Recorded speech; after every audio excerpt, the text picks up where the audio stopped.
I teach a thematic module called India and the Global Economy, circa 1500 to the present. A thematic module is taught over 2 terms, so that's about 20 weeks, to second and final year students. And a really key characteristic of a thematic is that it combines a bit of breadth with quite a lot of depth, focusing on a particular topic. And that might be South Asian economic and social history, or it might be the idea of sin in the Middle Ages, or it might be the phenomenon we call the Industrial Revolution. I always say to my students that the seminar is a place to road test ideas and arguments. So some of my students might be really passionate about a particular topic, others are writing an essay, and it's a space where they can share their ideas and get some feedback from the other students and from me, and to then sharpen and refine their ideas and their arguments. And a really key part of this is peer review, which is the art of giving constructive criticism.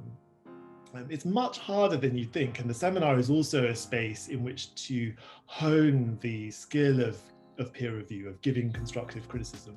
Something that's really useful both for working in teams, but also for yourself to, the process of giving criticism helps make you more self-reflective, and that's really good for your own work in the long term, because you start asking questions about, is there enough evidence here? Am I arguing persuasively or not? And that's really useful too. It's really about 2 things. One aspect of the course is to introduce students to a range of topics associated with the region we call South Asia, or in the past historically known as India. And there's a whole range of different topics, from how the Mughals regulated the economy, to the arrival of Europeans in the Indian Ocean world, the colonial conquest and its impact on India and on Indians, through to how Indians migrated all around the world as indentured laborers to the Caribbean, Southern Africa, to the Pacific, and then moving into the post-colonial period, so thinking about development planning, and even to more recent times, and thinking about liberalization and the rapid transformation of India in the last 30 or 40 years, which has created huge slums, but also a new sort of cadre of billionaires. The other aspect of the course is to think about the relationship between South Asia and that process that we might call globalization. So how was India connected to this process of globalization in the past? Has it made Indians better off or worse off? Who's benefited the most and who hasn't? Why and how? And these are some of the bigger questions that we trace over the module as a whole, and which interest not only students who are really interested in South Asia, but also students who are interested in development, in politics, and in global justice. This module is assessed through 2 coursework essays. The first is written at the end of the first term.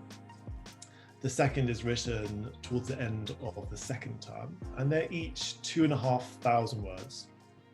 And then to bring everything together, the culmination of the course is a take-home exam, which is in the final term of the year, and it features it's 3 questions that the students have to answer about any of the topics across the course. My name is Sapraja Pulya, so I'm in 2nd year of uni. Hi, I'm Nicholas, and I'm a final year historian. I chose this module because I really kind of wanted to expand my historical knowledge beyond Europe and America.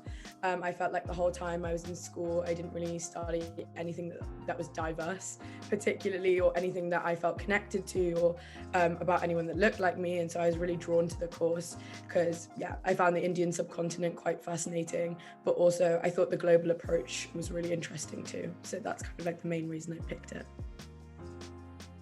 I would say that it kind of helped me to be able to look at changes in continuity in studying history, because you kind of, so for my specific module, I looked at like a global perspective and a long-term perspective. So I feel like in terms of like global framework, it kind of allowed me to gain lots of knowledge on like new theoretical perspectives. It allowed me to like critique viewpoints, which I feel like people just take as general opinion. And then also the kind of long-term perspective of the module has kind of taught me how to take like general trends and patterns and put them together with like specific data. So yeah, I think that's really like helped me in terms of like my skills.